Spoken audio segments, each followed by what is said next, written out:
Sheriff's Office! The time, just after 2 a.m. last Saturday morning, deputies called to the report of a burglary at the second-story apartment off Uvalde Road in northeast Harris County. They're on high alert after seeing a broken front window. Officers unloading more than 24 rounds through the front of the apartment. One deputy reloading her gun and continuing to shoot. Go down, go down!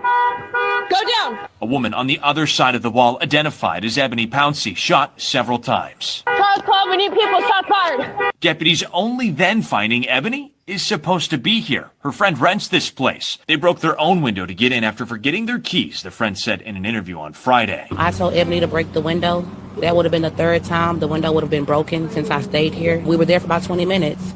The next thing I know, I hear loud banging on the door. That banging is deputies. Eboni grabbed her gun and ran to the door. The next time she saw her friend, she was shot several times. A neighbor downstairs filming this video.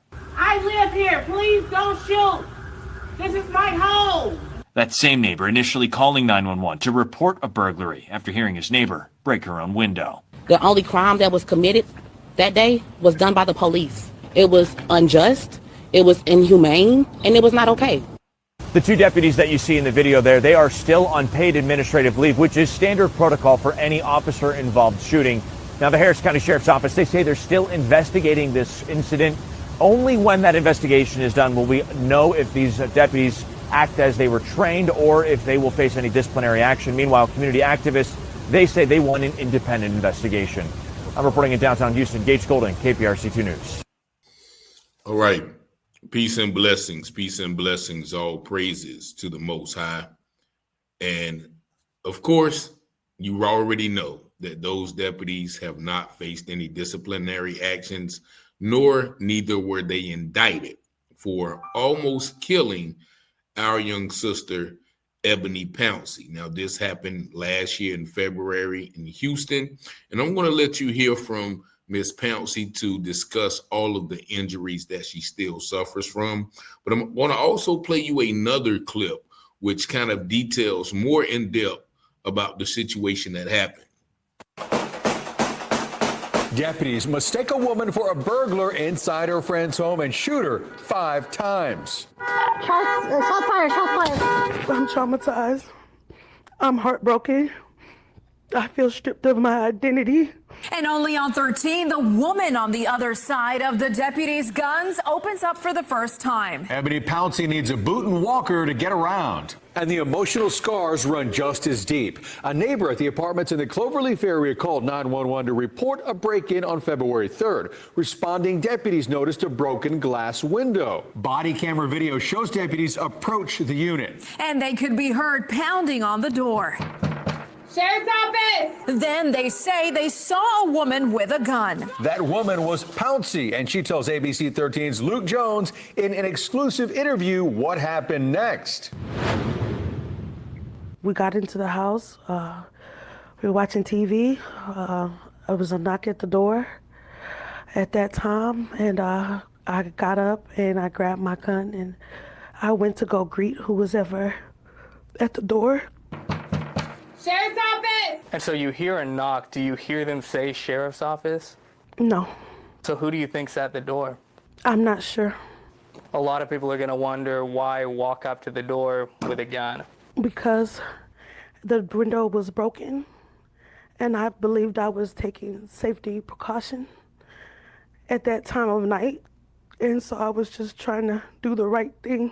What happens next? Deputies shout for her to drop the gun and then immediately start shooting.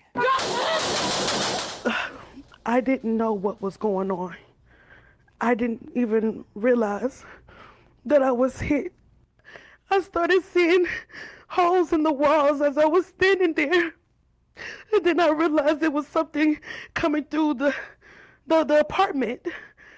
She shot a total of 5 times, including twice in the chest. When the gunfire finally subsides, deputies order Pouncey's friend downstairs, and Pouncey reveals for the first time what she did upstairs. I got up off the ground after I had prayed, and I walked to the door, and I held onto the rails and I just made my way down. But it'll be a long road to recovery. She struggled to sit even for this interview. Breathing too hard, laughing, everything hurts. I'm not able to be as attentive with my baby. She's only 1. So that's probably the hardest part. Now Luke joins us live outside the sheriff's office. Luke, so we know that Pouncey has hired an attorney. What is next for her? So at this point, she hasn't filed a lawsuit, but she's not ruling that out either. Her attorney, Ben Crump, says they're currently exploring all legal options. Meanwhile, both of those deputies remain on administrative leave while the sheriff's office conducts its own investigation. And this case has also been referred to a grand jury, which is standard practice in officer-involved shootings. Now, if you saw that video with the police shooting, contrary to what the news said, they never ordered her to drop a gun. You just hear them say gun and start immediately firing through the window. And you heard Ms. Pouncey say she didn't even realize that she was hit until she started seeing holes in the walls. And go back and look at that first video. You see the amount of holes in the wall. That was an execution style, mob style, Godfather 3 type hit on that young lady who legally had a right to possess the gun. Now, the ladies say, you heard her friend talking, that the ladies say that they were at a restaurant earlier in the night and they realized that they had left their keys. Her friend said, I left the keys. So instead of calling a locksmith that was going to be about $75 to $100, she decided to break the window and get in, because she said the apartment complex was going to only charge her $60. If you heard the news article, she said it's the second or third time that she's had to do that. And so while that's unconventional, if you're trying to save money, then that will be the thing to do. Now, after 20 minutes, that neighbor, and I think his name is Robert Mitchell, whoever he is, being a man Karen, called the police. Now, instead of police going to investigate, going to, see what's going on, they automatically, and you can actually see, look at this picture of the police officer just looking in the window. Look at the countenance on her face. She's coming in hot. She's coming in rogue, haphazardly. She sees the screen out there, but of course you see a woman walking to the door with a pistol. Now, the news reporters want to ask her, do you think it's okay to walk around or walk into the door with the pistol? Yes. When you are in your home, you have that right. Now, this gives me Breonna Taylor vibes, Botham John vibes, and that airman down there in Florida who walked to the door with his legally registered firearm, and he was shot through the door by police. Now, she has filed a lawsuit. And according to the lawsuit, this is what the points are. And I think these are valid points. Prior to and while being shot, Pouncey never saw, heard, or spoke to Ray or Tovar. Now, those are the 2 female officers who shot her. Also, prior to and while being shot, Pouncey never threatened or otherwise indicated that she was a threat to anyone.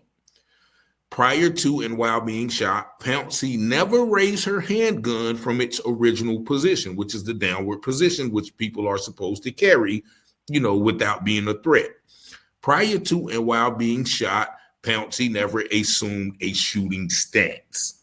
Prior to and while being shot, neither Ray or Tovar had any information to determine one way or another whether Pouncey was lawfully in the apartment. And so, once again, this is a clear-cut example of a black woman or a black man holding a legally registered firearm and becoming an automatic threat, an automatic death sentence. Black person with the gun, whether it's legally or not, it's an automatic death sentence. And now you see Ms. Pouncey struggling to walk. She said it hurts to even laugh hard or breathe hard, and she's unable to tend to her little baby as deemed fit. Now, these officers were placed on administrative leave for a year. Now, they are not with the department any longer, but they made about $60,000 while being placed on administrative leave. Now, the grand jury came back with a no bill of indictment. What does that mean? That they are not going to prosecute either of these officers. Now, this is one of the officers. That is Ray, I assume, and this is the other one. Now, this is Tovar. Now, why is she looking like that? Well, Tovar was charged with a DWI after shooting Pouncey. And so these officers are no longer with the force, but they have left Pouncey with lifelong injuries that have changed her life forever. And this department in Houston does not see fit to charge them with attempted murder, because that's what this is. Like, they shot that lady 5 times, but you can count how many times that those bullets flew. Like, you can look at that door jamb and you can see all of the bullet holes. Like, they saw a black person with the gun. And once again, those are 2 white female officers. And I don't know if Tovar is white. She may be Hispanic, but of course, we've seen throughout the years that they don't differentiate neither. We have no friends when it comes to police and violence against black people. So this story is just getting out. Like, once again, this is my first time hearing about it. This happened last year.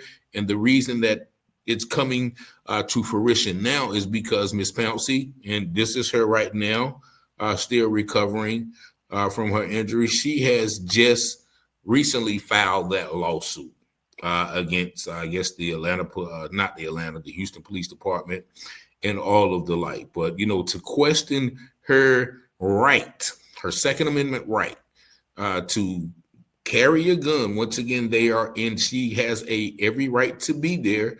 The homeowner said, and did you see how they had the homeowner laying outside in the rain with no regard?